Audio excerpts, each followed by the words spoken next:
Welcome to 5 Good Minutes.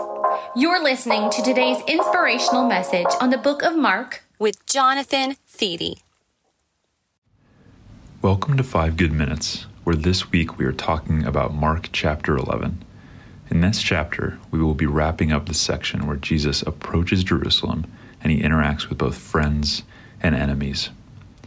Recently, I rewatched the Lord of the Rings movie trilogy, and in this trilogy, I was amazed by how much Frodo changed throughout the movie.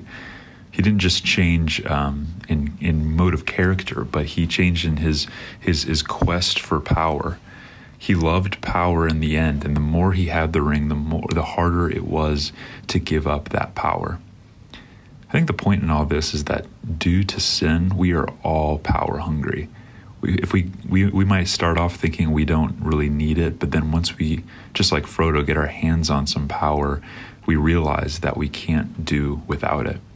Today we're going to see a passage where the chief priests, the teachers of the law, and the elders were hungry for power, the power that Jesus had. Starting in verse 27 of Mark 11. God's word says, "They arrived again in Jerusalem, and while Jesus was walking in the temple courts, the chief priests, the teachers of the law, the elders came to him. 'By what authority are you doing these things?' they asked. 'And who gave you authority to do this?' Jesus replied, 'I will ask you one question. Answer me, and I will tell you by what authority I am doing these things. John's baptism, was it from heaven or from human origin? Tell me.' They discussed it among themselves and said, 'Well, if we say from heaven,' he will ask, 'then why didn't you believe him? But if we say of human origin,' well, they feared the people, for everyone held that John really was a prophet. So they answered Jesus, 'We don't know.' Jesus said, 'Neither will I tell you by what authority I am doing these things.'" So for one last time, we're going to be looking at the what, where we look at what actually happens in this passage, the why, where we look at the interpretation, and the takeaway, where we look at some application. Let's begin with the what. What is this passage all about?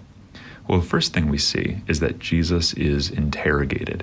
He walks into the temple courts and he's presumably teaching, and these people walk up to him, and they're sort of the big dogs around those parts. And they say, "We're in charge around here. By what authority are you teaching these things?" So the second thing that happens is Jesus gives them a sort of riddle.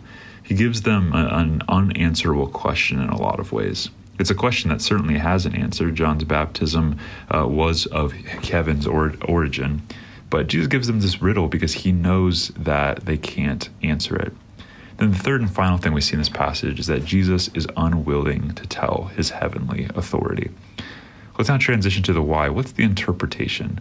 What's the point of this passage? The first thing we see is that the chief priests loved power more than they loved God. The chief priests should have been reveling in Jesus' teaching and reveling in the truth that he was speaking. They should have loved that they had some good old-fashioned competition, someone who was speaking the same words they were speaking. But they were so far off of God's message, so into preaching a salvation by works, that they were unable to appreciate who Jesus was. Second thing we see is that Jesus was wiser than the chief priests. He was able to maneuver out of their situation. He was never once caught in their talk. And this would have been a big thing among priests. To be someone who was wise would have been something that they were really shooting for. The next thing we see is that Jesus had authority, but it was either irrelevant to his message, or it just wasn't his time to make that known. It's interesting that he doesn't just say, "Hey, I'm from heaven. Of course I'm from heaven." You can interpret this as he's saying, "Hey, I'm doing all these great signs. I don't need to prove anything." Or maybe it's just not his time. He doesn't sense that the cross is near. And the final thing we see in this passage is that people missed out on Jesus because they were looking for authority.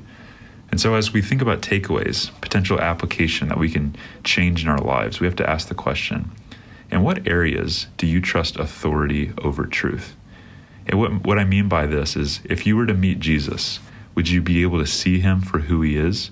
Or would you be so caught up in what you were looking for that you wouldn't see the Son of God right before your eyes? These are challenging thoughts. Thankfully, God is patient with us, and he allows us to come to him with open arms. And so let's Let's not be skeptical of Jesus today. Let's trust in his authority, his heavenly authority, and trust that he is a God of truth. Thanks for joining us here today. There's a lot of great content to explore on Orchard Hill Plus and on the Orchard Hill main feed from the weekend. Have a great day.